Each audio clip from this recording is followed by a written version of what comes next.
Selamat pagi, Bapak Ibu orang tua maupun wali, para siswi SMA Stella Duce 1 Yogyakarta, dimanapun Anda berada. Pada kesempatan ini, sekolah mengadakan pertemuan orang tua yang biasanya kita singkat POT untuk setiap jenjang.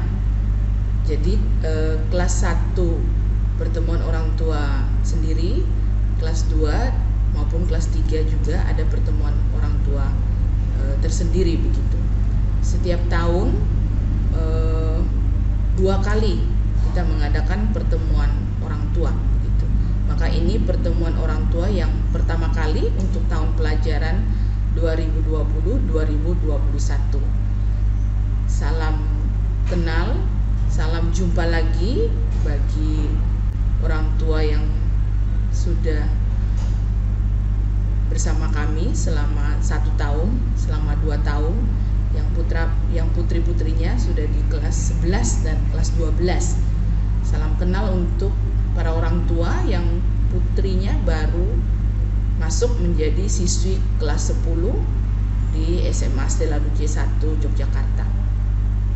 Baik, mengawali pertemuan orang tua, saya akan membawakan materi tentang visi dan misi SMA Stella Duce 1 Yogyakarta yang tentunya bersumber dari visi misi besar dari Kongregasi Suster-Suster Cinta Kasih Santo Carolus Borromeus, biasa disingkat Suster CB gitu. Mungkin beberapa orang tua sudah kenal, sudah tahu karya-karya kami para Suster CB di beberapa daerah, di beberapa kota begitu ya.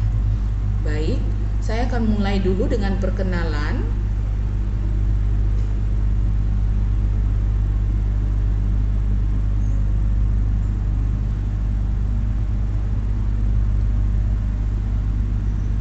Yang pertama, saya sebagai kepala sekolah SMA Stella Duce 1 sejak tahun 2018.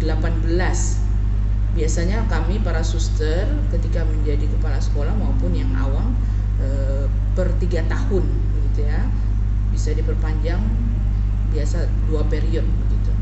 Saya menjadi kepala sekolah per 1 Juli 2018. Nama saya Suster Yedi CB, SPD MS MAED. Saya kebetulan dulu menjadi guru matematika.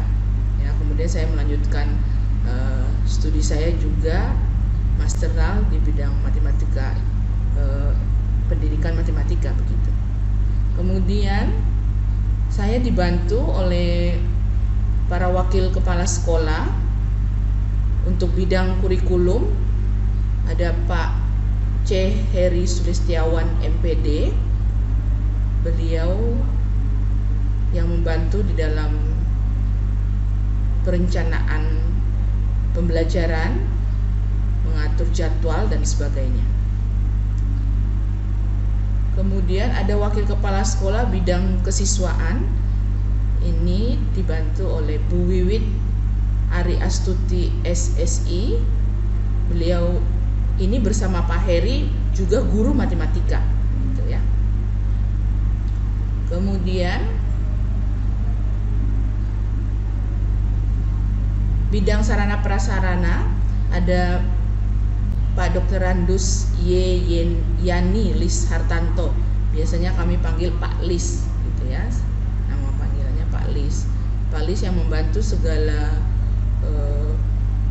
persiapan untuk pembelajaran jarak jauh juga, termasuk kita harus menambah kekuatan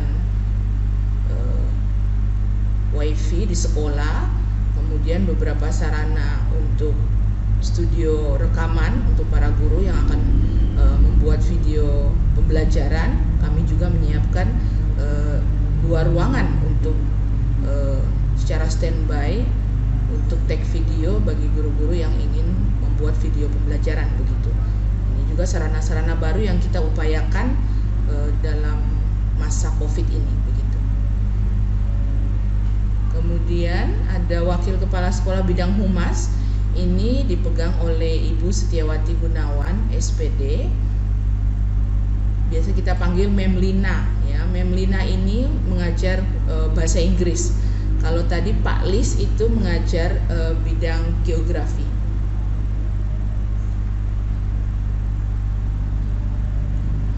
Baik, ini 4 wakil kepala sekolah yang membantu kami di dalam struktural untuk mengatur segala kegiatan di SMA Stella Duce 1 Yogyakarta ini. Kemudian kita masuk dalam visi misi SMA Stella Duce 1 seperti yang tadi saya katakan bahwa sekolah SMA Stella Duce 1 ini hanyalah satu sekolah di antara 58 sekolah yang bernaung di bawah Yayasan Tarakanita, di mana Yayasan Tarakanita ini menjadi salah satu karya dari para suster-suster cinta kasih Santo Carolus Borromeus. Pendiri kongregasi kami itu Mother Elizabeth Gruiters. Kemudian pelindung kongregasi kami yang juga menjadi pelindung sekolah-sekolah Tarakanita di seluruh Indonesia, yaitu Santo Carolus Borromeus. Ini sekilas saja supaya Bapak Ibu juga tahu bagaimana sejarah singkat sekolah berdiri dan juga visi misi dari sekolah. Seperti apa para suster CB ingin membawa para putri-putri lewat karya pendidikan. Rumah induk kami ada di Ondetebogen Maastricht, Nederland. Kemudian ini embrio dari karya para suster CB. Pada saat Revolusi Prancis, Bunda Elizabeth mencoba untuk mengumpulkan anak-anak miskin dengan maksud membangun dasar baik dalam batin mereka dengan memberikan pelajaran agama, keterampilan menjahit, dan juga mengajari cara berdoa dan memberikan dorongan ke arah semangat hidup yang suci. Ini cikal bakal karya pertama para suster CB ketika di awal-awal kongregasi berdiri. Gitu. Maka ini yang juga menjadi landasan dan semangat dari karya pendidikan suster CB.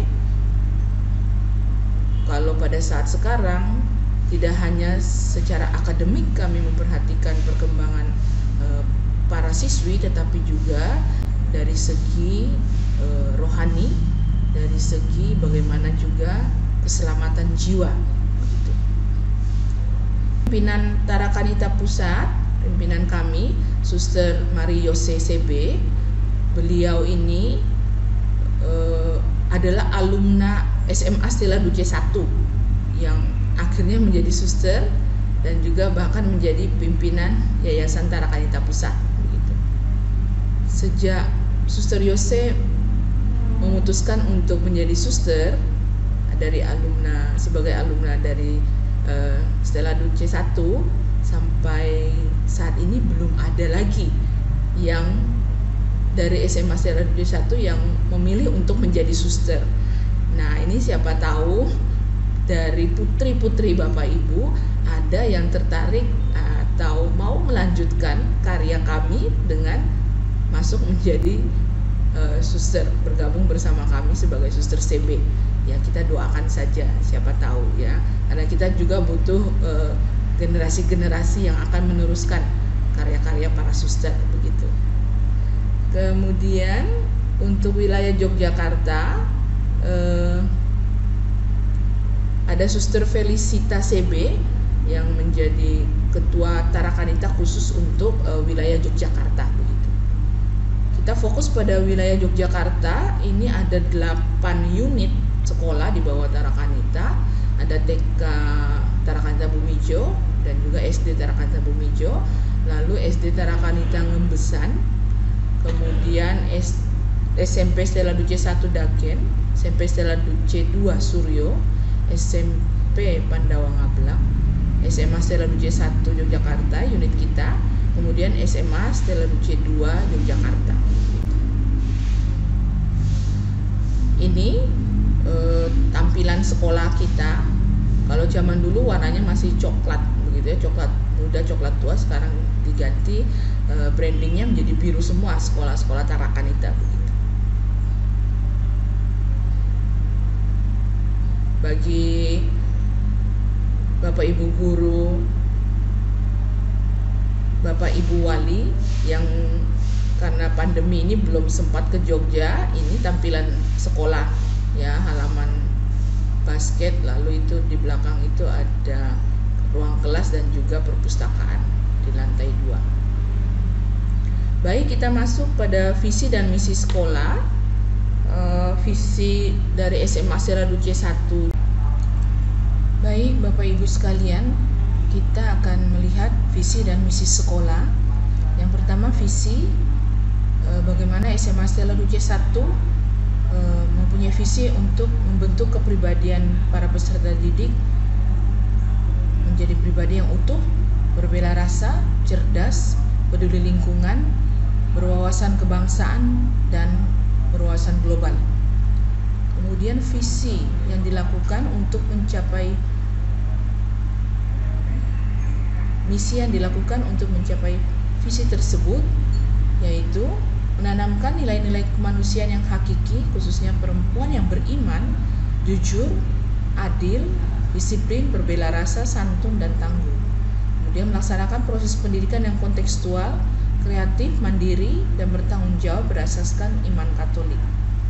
Membangun keunggulan akademik dan non-akademik berbasis teknologi, menanamkan kepedulian terhadap lingkungan, menanamkan wawasan kebangsaan dan global. Itu visi dan misi sekolah. Lalu dalam Yayasan Tarakanita sendiri ada yang disebut dengan pendidikan karakter Tarakanita. Ini yang juga menjadi ciri khas dari sekolah-sekolah Tarakanita yang kita kenal dengan istilah CC5. C yang besar menjadi sumber dari nilai-nilai yang lain, yaitu C compassion. Ada nilai-nilai community, creativity, conviction, competence, dan celebration yang bersumber dari compassion itu atau bela rasa. Kemudian selain nilai CC5 ada juga nilai KPKC yang sering kita dengar juga, ada keadilan, perdamaian, dan keutuhan ciptaan. Kemudian yang ketiga, disiplin dan jujur. Ini yang menjadi pendidikan karakter di Tarakanita. Demikian, lalu ini saya kutip dari buku Bunda Elizabeth Gruyters, bahwa apa yang dapat kukerjakan ialah meneruskan karya Allah dengan tekun sambil berdoa terus-menerus dan selalu melibatkan diri di dalamnya. Kami para suster meyakini bahwa karya pendidikan juga sungguh merupakan karya Allah yang dititipkan kepada kami untuk kami pelihara dan kami kembangkan demi mendidik putri-putri sehingga menjadi pribadi yang berkualitas. Apapun profesinya, diharapkan para lulusan SMA Selalu C1 nantinya menjadi pribadi yang berkualitas sesuai dengan bidangnya. Demikian yang dapat kami sampaikan. Akhir kata, sekali lagi kami menyampaikan banyak terima kasih kepada orang tua yang sudah mempercayakan kepada kami, putri-putri yang berkembang bersama kami, maju bersama kami, dan berproses bersama kami kurang lebih 3 tahun bagi yang masih kelas 1, dan semoga kita bisa bekerja sama satu sama lain, para orang tua kami dan juga para siswi. Demikian penyampaian kami tentang visi dan misi sekolah. Selamat bertemu di lain kesempatan. Terima kasih, berkah dan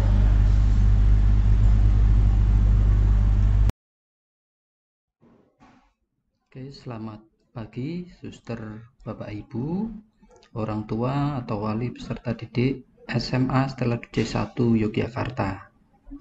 Berikut ini akan kami sampaikan hal-hal terkait dengan kurikulum dan pengelolaan pembelajaran di SMA Stella Duce 1 Yogyakarta pada tahun pelajaran 2020-2021.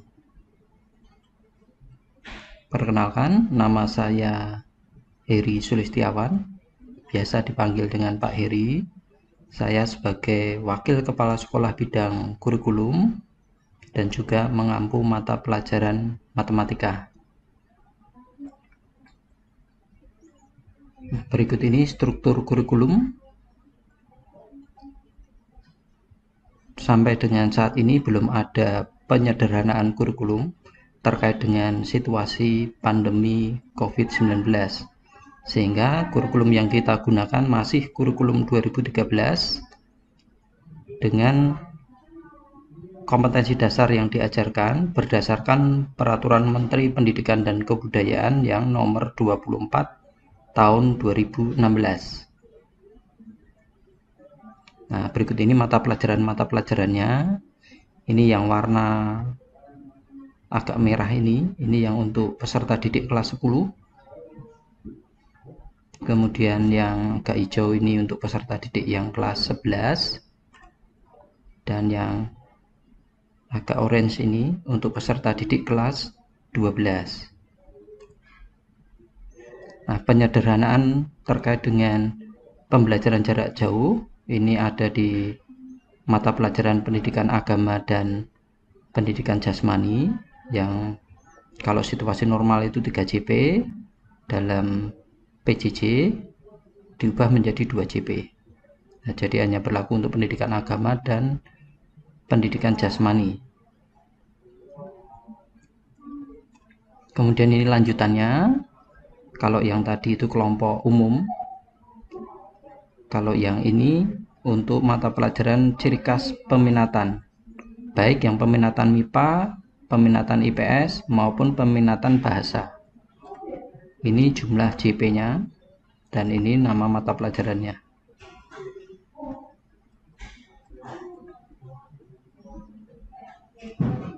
Kemudian ini lanjutannya lagi untuk mata pelajaran lintas minat. Jadi untuk yang peserta didik kelas 10 itu selain mempelajari mata pelajaran dalam ciri khas peminatannya, juga mempelajari mata pelajaran yang merupakan ciri khas peminatan yang lain. Jadi dari IPS itu yang MIPA belajar juga ekonomi, sedangkan dari yang bahasa, mata anak-anak di MIPA itu juga belajar bahasa dan sastra Jepang. Kemudian ini jumlah JP-nya. Demikian pula untuk yang peminatan IPS, ini belajarnya 2 mapel ini, lintas minat ini. Nah, pemilihan mata pelajaran lintas minat ini ditetapkan berdasarkan program dari yayasan, di mana kita sudah tahun ke-5 ini bekerja sama dengan sekolah di Harima Jepang untuk pertukaran pelajar belajar di Jepang selama 1 tahun. Sehingga di setiap peminatan, baik MIPA, IPS maupun bahasa yang kelas 10 itu pasti mengalami pelajaran bahasa Jepang. Kemudian juga kita menyesuaikan dengan sumber daya guru yang tersedia. Nah, dari yang total mata pelajaran yang ada tadi, dalam 1 minggu para siswi kelas 10 itu mengikuti pelajaran 45 jam pelajaran, di mana 1 jamnya selama 45 menit itu kalau situasi normal.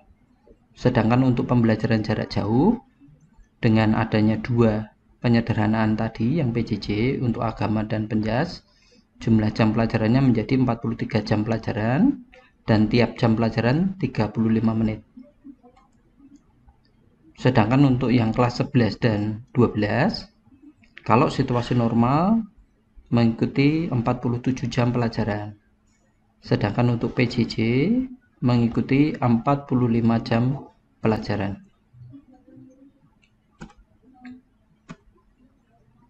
Kemudian ini pengaturan jadwalnya kalau dalam situasi normal. Jadi di hari Senin sampai dengan Jumat, yang kelas 10 mengikuti 9 jam pelajaran dari pukul 6:45 sampai dengan pukul 14:15.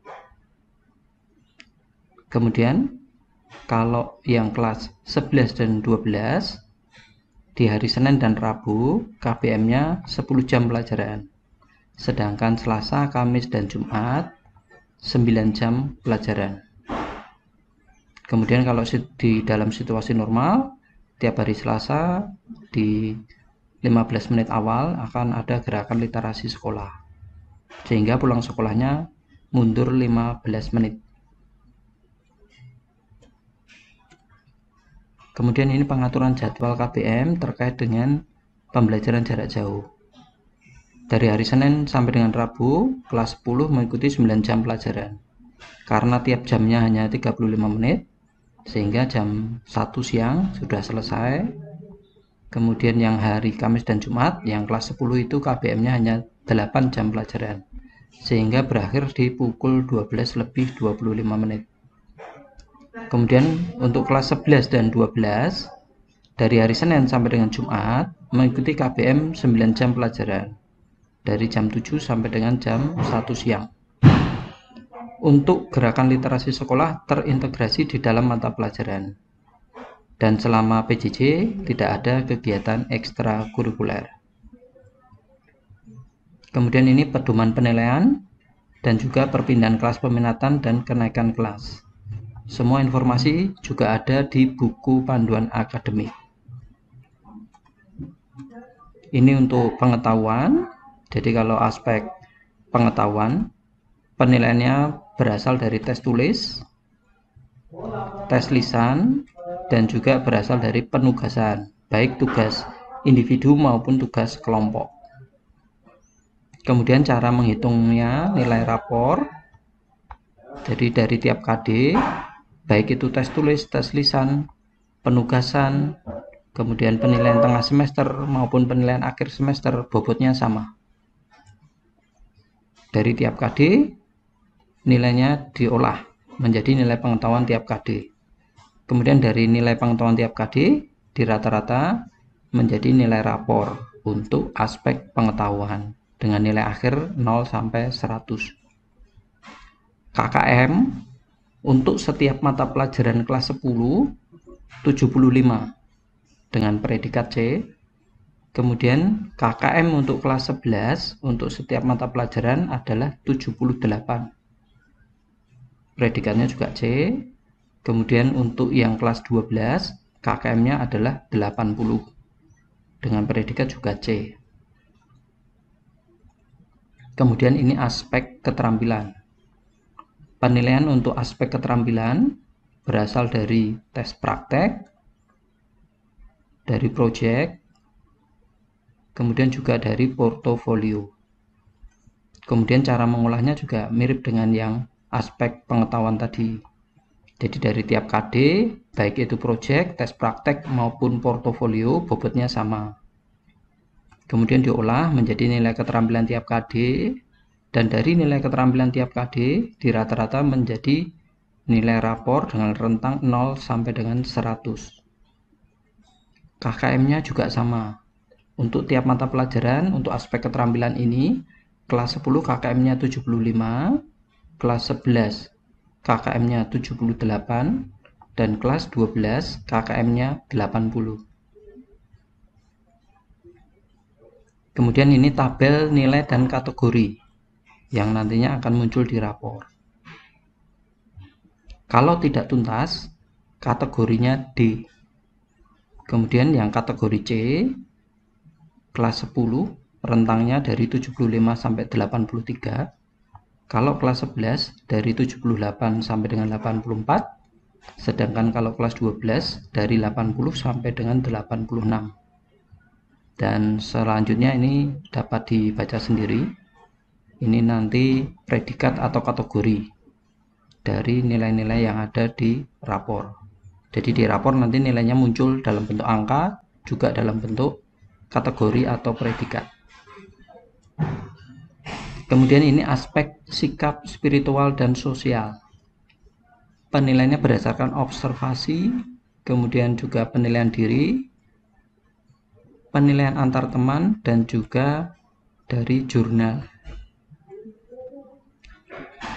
Kemudian ini tiap-tiap jenis tagihan ini bobotnya sama. Kemudian nanti di dalam rapor nilainya tidak berupa angka, tetapi berupa predikat: amat baik, baik, cukup, atau kurang, dalam bentuk ini A, B, C, D. Kemudian KKM-nya atau pencapaian minimalnya adalah B. Kemudian ini perpindahan kelas peminatan, informasi khusus untuk peserta didik kelas 10.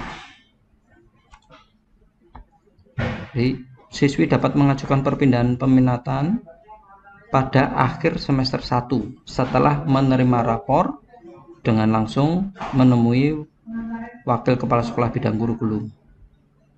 Kemudian pertimbangannya dari nilai rapor semester 1, pertimbangan dari guru BK, kemudian juga ketersediaan tempat di kelas peminatan yang dituju.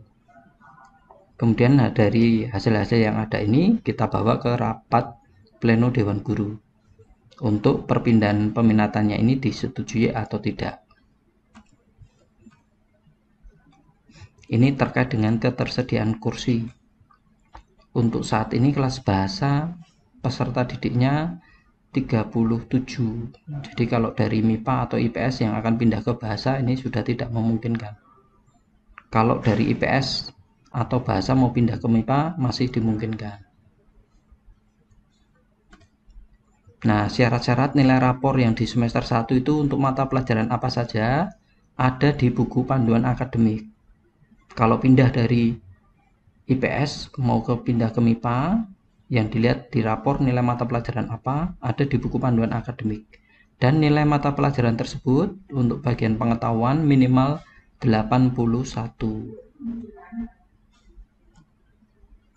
Kemudian siswi yang berpindah kelas peminatan wajib mengikuti matrikulasi. Nah, matrikulasi ini nanti yang akan kita gunakan untuk mengganti nilai rapor semester 1 untuk mapel-mapel yang tadinya tidak ada di peminatan kelas yang lama.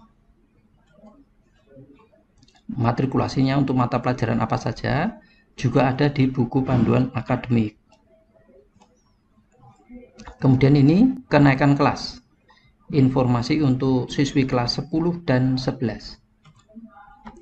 Nilai yang digunakan untuk menentukan kenaikan kelas adalah rata nilai rapor semester 1 dan 2. Kemudian peserta didik dinyatakan naik kelas apabila nilainya lengkap untuk semua mata pelajaran, baik itu semester 1 maupun semester 2.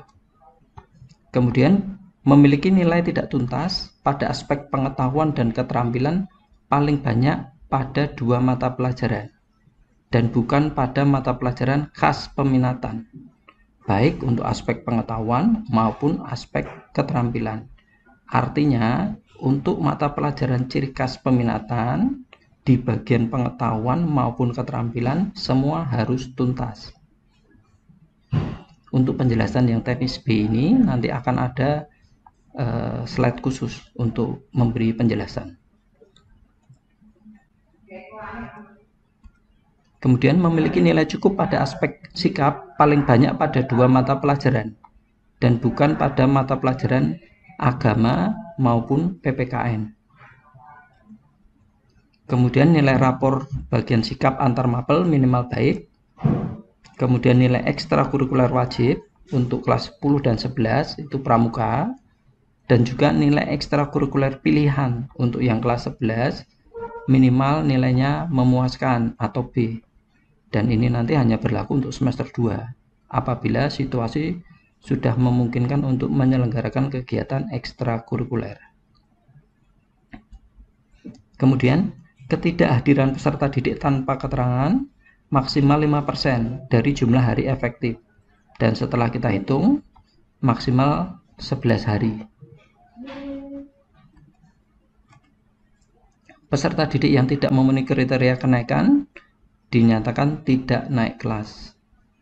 Kemudian tidak ada remedial kenaikan kelas. Nah, kemudian ini untuk memperjelas aturan kriteria kenaikan kelas tadi, dan ini contoh saya berikan untuk peserta didik yang kelas 10. Ini contoh untuk 10 MIPA dengan KKM-nya kelas 10, KKM-nya 75. Jadi apabila nilai rapornya seperti ini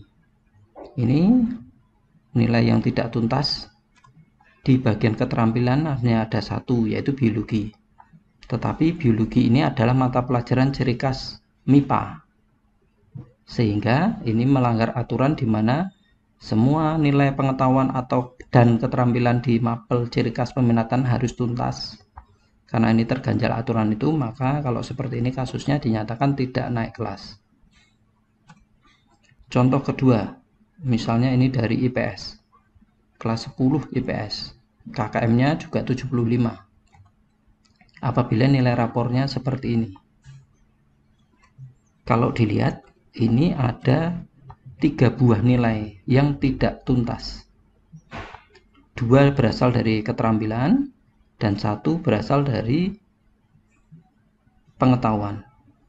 Ketiga-tiganya bukan mata pelajaran ciri khas peminatan. Tetapi sesuai aturan tadi hanya boleh maksimal ada 2 nilai yang tidak tuntas. Sehingga ini ada 3 nilai yang tidak tuntas ini juga tidak naik kelas. Kemudian ini kasus ketiga, misalnya dari kelas 10 bahasa. Nah, apabila nilainya seperti ini, di aspek pengetahuan dan keterampilan semuanya tuntas, tetapi di bagian sikap ada 3 mata pelajaran yang nilai sikapnya tidak tuntas. Nah, ini juga hanya boleh 2 yang tidak tuntas di bagian sikap. Ini juga tidak naik kelas. Kemudian ini informasi terkait dengan kelulusan untuk siswi kelas 12. Kriterianya yang pertama menyelesaikan seluruh program pembelajaran. Kemudian memperoleh nilai sikap minimal baik. Kemudian ketidakhadiran peserta didik tanpa keterangan maksimal 5% dari jumlah hari efektif. Dan setelah kita hitung untuk yang kelas 12 ini maksimal hanya boleh 9 hari. Kemudian untuk kriteria lainnya akan menyesuaikan dengan peraturan Menteri Kebudayaan, Pendidikan dan Kebudayaan serta prosedur operasional standar tentang ujian sekolah yang berlaku untuk tahun pelajaran 2020-2021, dan nantinya akan kita terbitkan kriteria kelulusannya, kemudian juga kita sosialisasikan kepada peserta didik maupun orang tua. Kemudian ini nama-nama wali kelas untuk yang kelas 10 dan juga nomor HP. Mungkin Bapak Ibu orang tua kalau terkait dengan perlu komunikasi dengan wali kelas, berikut ini nomor-nomor HP-nya. Kalau Pak Cahyo itu mengampu PPKN dan sejarah, Bu Nola mengampu prakarya kewirausahaan, Bu Ana mengampu agama, Bu Ervina mengampu pendidikan jasmani, Pak Trio itu yang mengampu seni musik, Pak Linus itu mengampu fisika, Bu Sinta mengampu ekonomi, sedangkan kalau Bu Rina itu yang mengampu sosiologi. Kemudian ini yang wali kelas 11. Ini ada Pak Yoto, ini mengampu bahasa Indonesia. Pak Dami itu yang mengampu agama. Bu Ovi itu yang mengampu fisika. Bu Edin yang mengampu bahasa Indonesia. Bu Apri yang mengampu biologi. Pak Anton yang mengampu ekonomi. Bu Yuli itu yang mengampu matematika, sedangkan Bu Tias itu yang mengampu bahasa Inggris. Kemudian ini nama-nama wali kelas 12. Ini ada Bu Ina ini yang mengampu matematika, Bu Murti itu yang mengampu sejarah dan juga antropologi, Bu Arya yang mengampu bahasa Indonesia, Pak Agus ini yang mengampu pendidikan jasmani, Pak Dani yang mengampu PPKN, kemudian Pak Junandar ini yang mengampu kimia, Bu Vista yang mengampu ekonomi, dan Bu Indri ini yang mengampu mata pelajaran bahasa Inggris. Kemudian pembelajaran selama pandemi COVID-19 ini sesuai dengan aturan dari pemerintah, ini ada 3 tahapan. Kalau yang kita lakukan saat ini masih pembelajaran jarak jauh sampai dengan nanti ada ketentuan baru menyesuaikan dengan situasi dan kondisi terbaru terkait dengan pandemi COVID ini dan juga nanti edaran dari yayasan.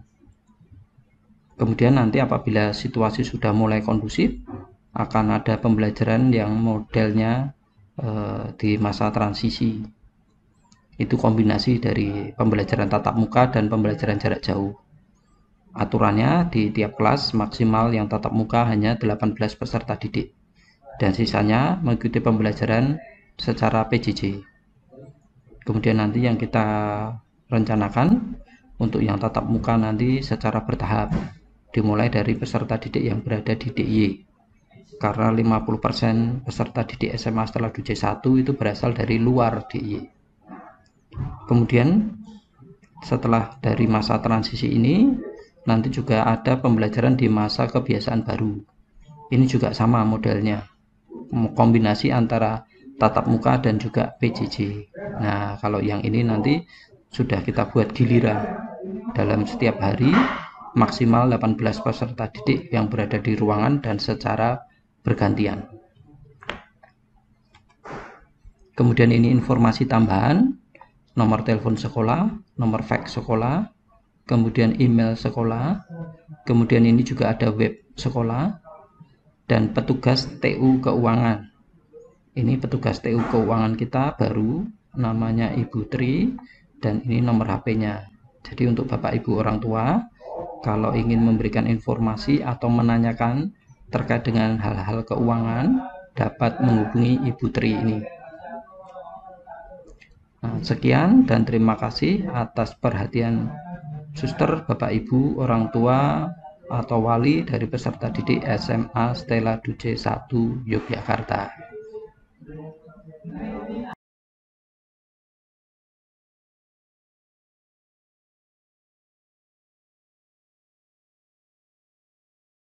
Selamat pagi Bapak Ibu, berkat dalam.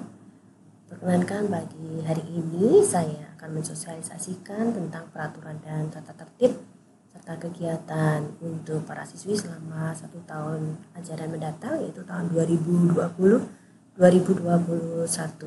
Perkenalkan, nama saya Katarina Wiwit Ari Astuti dan para siswi biasa memanggil saya dengan Bu Wiwit. Baik Bapak Ibu, saya sampaikan tata tertib para siswi ini apabila pembelajaran sudah berlangsung secara normal, artinya secara tatap muka. Untuk masuk sekolah, para siswi wajib hadir di sekolah selambat-lambatnya pukul 6:40 karena nanti KBM akan dimulai pada pukul 6:45 yang diawali dengan doa pagi secara sentral dan lalu bersama-sama menyanyikan lagu kebangsaan Indonesia Raya bersama Bapak Ibu guru yang mengajar di jam pertama. Apabila para siswi datang terlambat, artinya masuk ke sekolah lebih dari jam 6:40, maka nanti siswi wajib lapor kepada Bapak Ibu Pamong Piket untuk dicatat keterlambatannya, dan siswi yang terlambat ini wajib mengikuti pelajaran dari luar kelas sampai dengan jam pelajaran berikutnya. Bagi siswi yang terlambat lebih dari 6 kali, maka nanti kami akan mengkomunikasikan kepada Bapak Ibu dan nanti kami mohon Bapak Ibu untuk hadir ke sekolah untuk membicarakan masalah keterlambatan ini. Yang berikutnya untuk proses belajar mengajar. Siswi wajib mengikuti semua mata pelajaran yang sudah ditentukan dan nanti wajib memiliki hasil atau nilai di dalam rapor. Dan siswi wajib mengikuti kegiatan ekstrakurikuler pramuka ini untuk semua tingkat, artinya kelas 10, 11, dan 12 nanti wajib mengikuti kegiatan ekstra. Hanya nanti kegiatan ekstra pramuka untuk kelas 11 dan 12 bersifat blok gitu ya, artinya dilaksanakan dalam 1 tahun sekali dalam bentuk penilaian. Kelas 10 kegiatan pramuka berlangsung secara reguler 1 minggu sekali.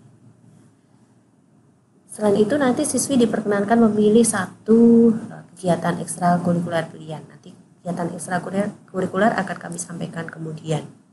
Kegiatan ekstra ini wajib diikuti selama 1 tahun dengan jumlah kehadiran minimal 50% dari seluruh total pertemuan, dan siswi mendapatkan nilai minimal memuaskan atau B di dalam rapor.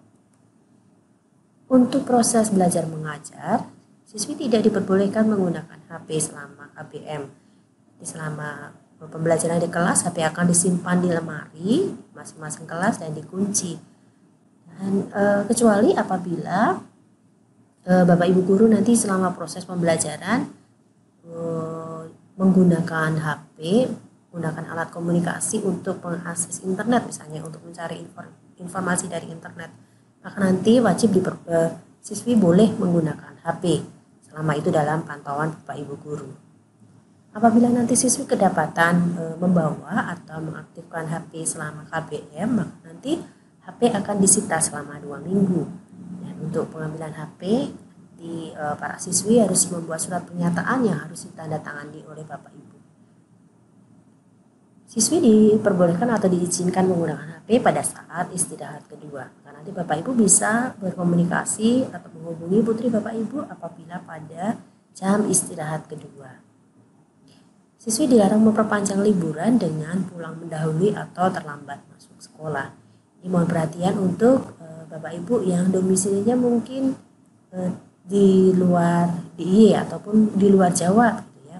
Mohon nanti diperhatikan bahwa tidak boleh mendahului libur ataupun nanti pada saat harusnya sudah masuk tapi terlambat masuk sekolah. Ya, mohon ini diperhatikan. Yang berikutnya untuk pakaian seragam kami atur sebagai berikut.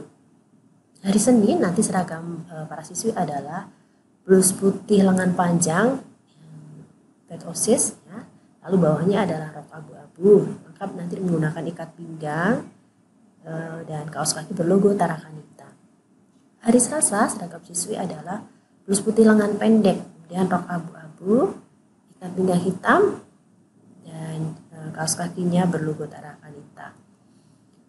Untuk hari Rabu dan Kamis itu seragam para siswi adalah blus putih lengan pendek tetapi berlogo Tarakanita, lalu rok kotak-kotak merah bawahnya, lengkap dengan ikat pinggang dan kaos kakinya berlogo Tarakanita.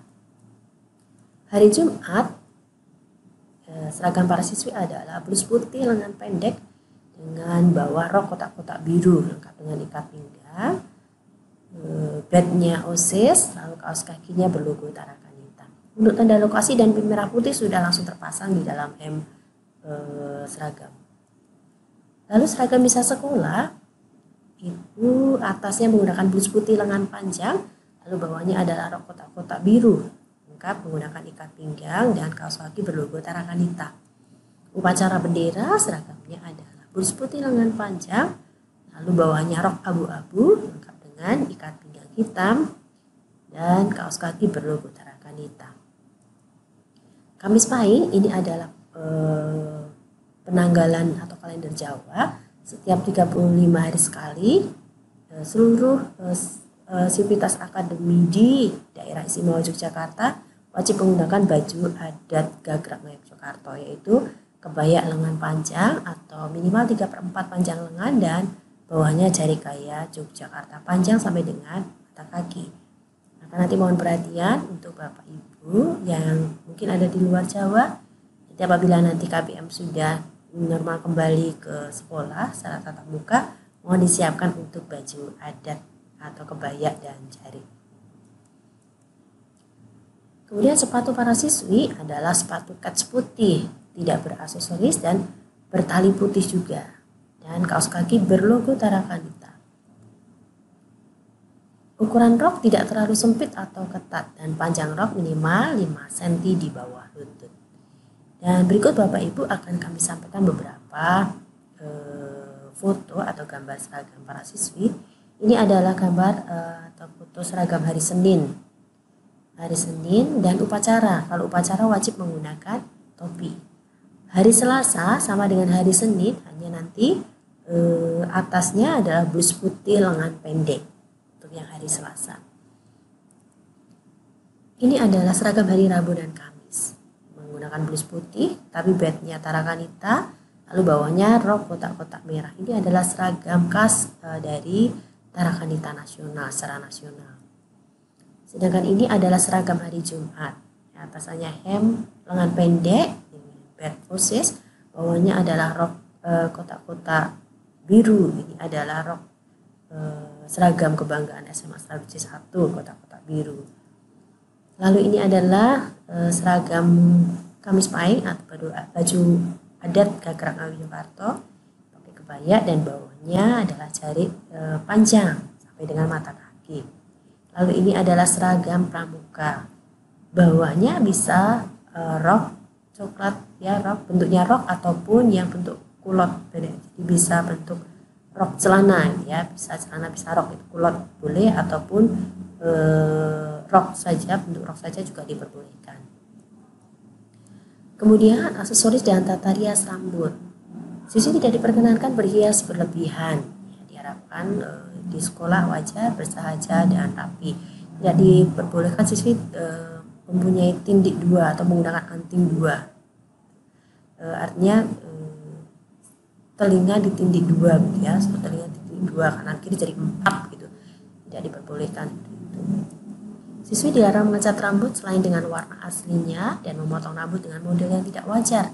Mohon Bapak Ibu mengingatkan para siswi dan meminta para siswi untuk mengecat rambut kembali ke warna aslinya apabila rambutnya masih warna-warni ya, masih ada yang coklat, merah, biru gitu. Mohon nanti diminta putri-putrinya untuk kembali mengecat rambutnya warna hitam. Siswi yang berambut panjang dan melebihi bahu maka wajib mengikat rambut ke belakang dengan rapi. Terkait dengan kendaraan dan tempat parkir, siswi yang membawa sepeda motor maka harus mempunyai SIM dan SIP. Untuk mempunyai SIM ini karena kita sebagai warga negara maka harus mentaati peraturan negara bahwa menggunakan sepeda motor harus mempunyai surat izin mengemudi, harus mempunyai SIM. Sedangkan SIP ini diperuntukkan untuk bisa parkir di sekolah. Jadi bagi para siswi yang sudah mempunyai SIM nanti bisa mendaftar ke kami, ke salah satu Pamaposes nanti untuk mendaftarkan memperoleh surat izin parkir. Siswi dilarang mengendarai sepeda motor di halaman sekolah pada jam sekolah. Lalu siswi dilarang membawa mobil ke sekolah dan skala risiko kehilangan dan kerusakan di luar tanggung jawab sekolah. Maka mohon perhatian untuk Bapak Ibu yang putrinya masih sekolah membawa mobil, mengendarai mobil. Mohon ini menjadi catatan bahwa sebenarnya sekolah tidak memperbolehkan siswi membawa mobil ke sekolah karena kami tidak mempunyai lahan yang cukup untuk parkir sehingga nanti para siswi parkirnya di luar. Maka nanti kalaupun ada kehilangan atau kerusakan itu bukan menjadi tanggung jawab sekolah. Kita mohon perhatian bagi Bapak Ibu apabila siswinya, putrinya berangkat ke sekolah membawa mobil sendiri. Izin tidak masuk sekolah. Siswi yang tidak masuk sekolah karena kepentingan keluarga ataupun ada suatu kegiatan yang sudah jauh-jauh hari diagendakan, maka mohon Bapak Ibu untuk berkomunikasi kepada sekolah 3 hari sebelumnya. Lalu nanti surat izin disampaikan kepada sekolah dan tentunya surat izin ini diberikan setelah mendapat persetujuan dari kepala sekolah untuk hal perizinannya. Dan siswi yang tidak masuk karena sakit lebih dari 3 hari, maka mohon untuk melampirkan juga surat keterangan dokter. Apabila siswi tidak masuk karena sakit atau hal penting yang mendadak, mungkin ada saudara yang meninggal, mungkin ya, atau ada sesuatu yang tidak bisa ditinggalkan dan harus izin pada hari itu, dan tidak bisa menyampaikan surat izin pada hari itu juga, maka surat izin bisa disampaikan ke sekolah dengan toleransi 2 hari pada saat siswi masuk. Apabila nanti lebih dari 2 hari surat izinnya belum masuk ke sekolah, maka nanti siswi tersebut dicatat tidak hadir tanpa keterangan. Surat izin harus ditandatangani oleh orang tua. Nah, apabila nanti mungkin putri Bapak Ibu jauh dari orang tua gitu ya, tinggal di kos gitu dan tidak ada wali, maka nanti bisa minta tolong wali kelas untuk menandatangani surat izin. Jadi sepengetahuan dari wali kelas. Dan untuk penyampaian surat izin tidak diperkenankan untuk disampaikan lewat email Bapak Ibu. Jadi mohon surat izin yang sudah ditandatangani difoto, lalu fotonya dikirimkan kepada wali kelas lewat WA. Nanti Bapak Ibu wali kelas akan menyampaikan kepada sekolah. Untuk penyerahan surat izin ke sekolah, nanti mohon surat izin diserahkan kepada Bapak Ibu karyawan tata usaha di bagian kesiswaan. Nanti di depan TU itu akan ada kotak dan ada buku besar ya.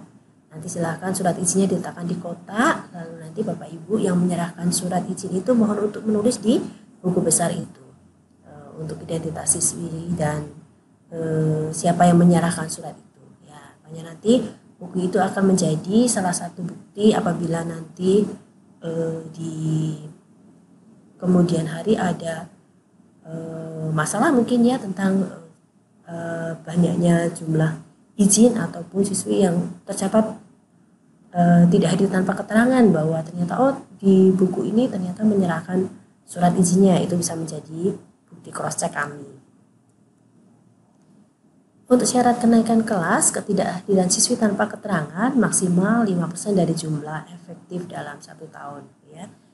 Nah, ini untuk maksimal ketidakhadiran tanpa keterangan siswi kelas 10 dan 11 maksimal 11 hari dalam 1 tahun. Sedangkan untuk siswi kelas 12 maksimal 9 hari dalam 1 tahun. Mohon ini menjadi perhatian Bapak Ibu. Lalu untuk sanksi, apabila siswi melanggar tata tertib ataupun peraturan sekolah, maka nanti yang pertama akan ada peringatan lisan, lalu nanti peringatan tertulis, lalu nanti mungkin tingkat lebihnya adalah skorsing ataupun bisa dikeluarkan dari SMA Seradu C1. Apabila siswi ketahuan menyontek ataupun melakukan tindak kriminal, membawa atau mengkonsumsi narkoba, merokok, bullying, ataupun tindak asusila atau pornografi, maka para siswi yang kedapatan melakukan hal-hal tersebut akan langsung mendapat sanksi peringatan terakhir. Maka nanti siswi diminta untuk membuat surat pernyataan dan mungkin nanti orang tua juga. Lalu di surat pernyataan itu dituliskan bahwa bersedia mengundurkan diri dari SMA Seradu C1 apabila nanti kedapatan melakukan hal itu lagi. Jadi untuk pelanggaran yang ini mohon menjadi perhatian Bapak Ibu. Kemudian kami sampaikan untuk peraturan ataupun tata tertib selama pembelajaran jarak jauh atau selama PJJ. Untuk tata tertib ini mungkin sudah berlangsung hampir 2 bulan ini ya. Siswi wajib mengikuti pembelajaran pada pukul 7. Jadi pukul 7 sudah dimulai dengan presensi dan doa bersama-sama. Lalu nanti pada pukul 7:15 siswi sudah mulai pembelajaran. Pada akhir pertemuan di setiap harinya juga nanti para siswi wajib untuk mengikuti doa bersama. Siswi wajib menggunakan seragam sesuai dengan jadwal pada saat PJJ. Nah, meskipun pada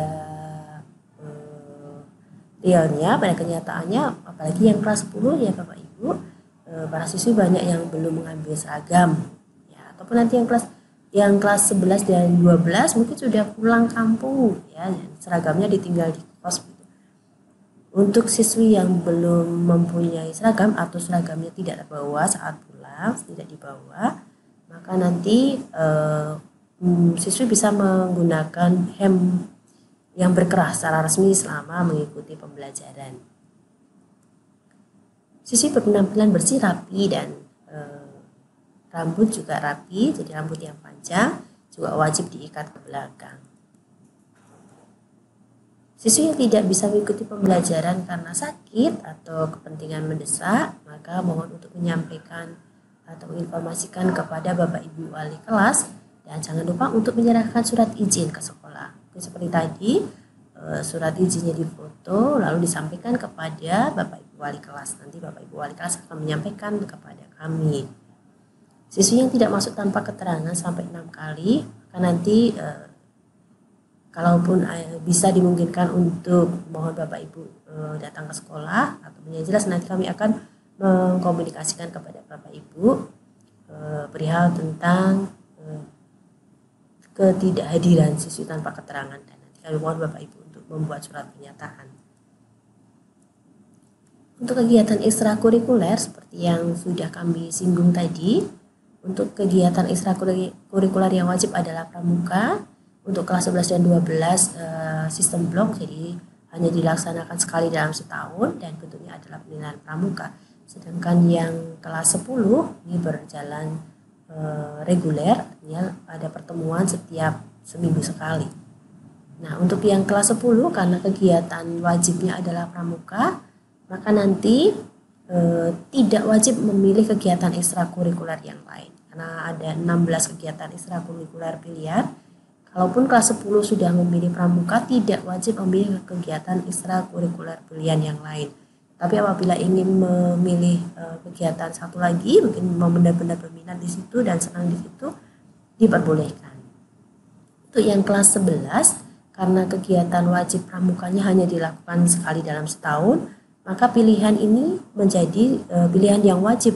Jadi para siswi kelas 11 wajib memilih dari satu kegiatan ekstra pilihan. Nanti akan kami sampaikan pilihan-pilihan kegiatan ekstra.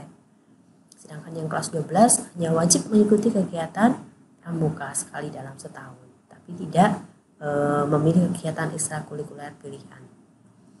Berikut kami sampaikan 16 kegiatan ekstrakurikuler pilihan: paduan suara, PMR, jurnalistik, bola basket, bahasa Mandarin, teater, fotografi, English club, karawitan, kir, Evanor dance, cheerleader, fashion design, taekwondo, sinematografi, dan biola. Untuk kegiatan sinematografi dan biola nanti akan ada tambahan uang kegiatan, karena untuk dua kegiatan ini kami bekerja sama dengan pihak dari luar, maka nanti akan ada tambahan biaya apabila putri bapak ibu memilih kegiatan ekstrakurikuler ini. Sinematografi nanti dibayarkan per semester, satu semesternya 400.000, sedangkan biola dibayarkan di awal selama 1 tahun kurang lebih 800.000.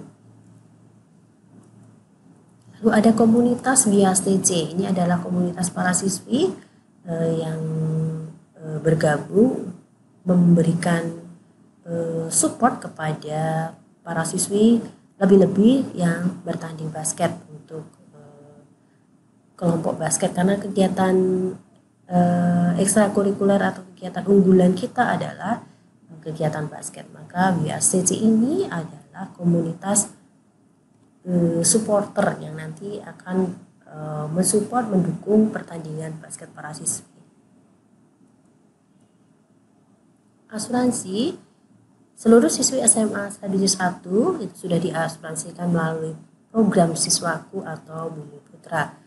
Nah, yang bisa diklaim adalah rawat inap dan kecelakaan. Cara mengklaim asuransi nanti dengan mengisi formulir yang sudah ada di ruang TU, nanti bisa diambil di sana dan lalu melampirkan kwitansi berobat. Kalaupun nanti kecelakaan harus dilampiri juga surat keterangan dari kepolisian. Nanti formulir dan lampirannya cukup diserahkan kepada kami yang akan menindaklanjuti kepada bagian asuransi.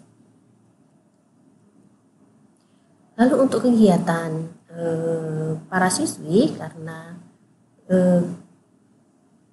situasi pandemi ini, maka kegiatan di semester gasal atau semester ganjil ini tidak kami agendakan. Untuk kegiatan-kegiatan kami agendakan di semester genap. Itu pun kalau situasinya memungkinkan. Untuk kelas 10, kegiatan yang kami agendakan adalah kemah perkiraan nanti di bulan April di tahun 2021. Lalu kegiatan kelas 11 kami agendakan retret di bulan April. Lalu kelas 12 itu kami agendakan studi tour perkiraannya di bulan April. Lalu ada beasiswa belajar selama 1 tahun di Harima Senior High School Jepang. Yayasan Tarakanita Pusat di Jakarta itu bekerja sama dengan Harima. Ini memberikan beasiswa belajar selama 1 tahun di kelas 11. Maka bagi bapak ibu yang putrinya masih di kelas 10, jadi apabila nanti memang tertarik untuk belajar di Jepang, untuk mengikuti seleksi ini, mau dipersiapkan dari sekarang, mungkin belajar bahasa Jepang ya. Nah, nanti di kelas 11-nya bisa ikut seleksi.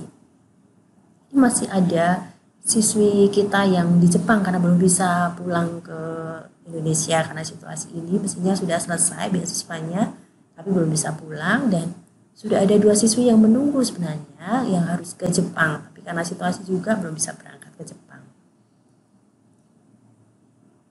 Lalu siswi yang belum menyelesaikan administrasi keuangan, maka nanti Bapak Ibu dimohon untuk berkomunikasi dengan kepala sekolah karena kaitannya dengan pengambilan kartu penilaian akhir semester ataupun kartu ujian. Dan pembayaran SPP paling lambat tanggal 10 pada setiap bulannya.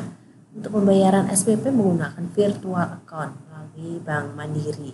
Sekolah tidak melayani pembayaran SPP secara cash atau tunai.